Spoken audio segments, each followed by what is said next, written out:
TV news in general is a rich ground of a rich source of comedy and satire, isn't it? But I think regional television news in particular, I just love watching it. You know, my husband absolutely hates it, but I find it, it's just that strange cocktail of the surreal, the really depressing, and the kind of oddly humorous.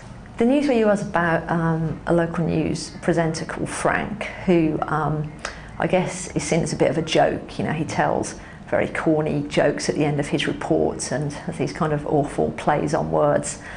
But off screen, he's not quite such an idiot as he appears. He's quite thoughtful, and he's kind of haunted by the past, and particularly by about disappearances and the things that don't make it into the news. But more, perhaps closer to home, really, he's caught up in the mystery of what happened to his predecessor on the programme, who went from being a regional news presenter to a big national celebrity, and then died in a mysterious hit and run.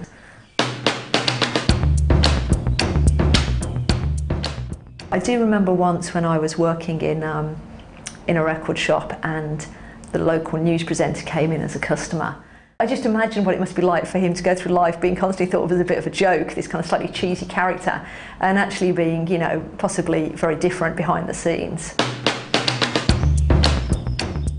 There's an organisation called the Rubble Club that is for architects whose buildings are destroyed in their own lifetime. How must it feel to be alive, to see your buildings torn down? It must be a very difficult thing to deal with. I suppose what interests me really is what remains of the things that have gone, really, what traces they leave.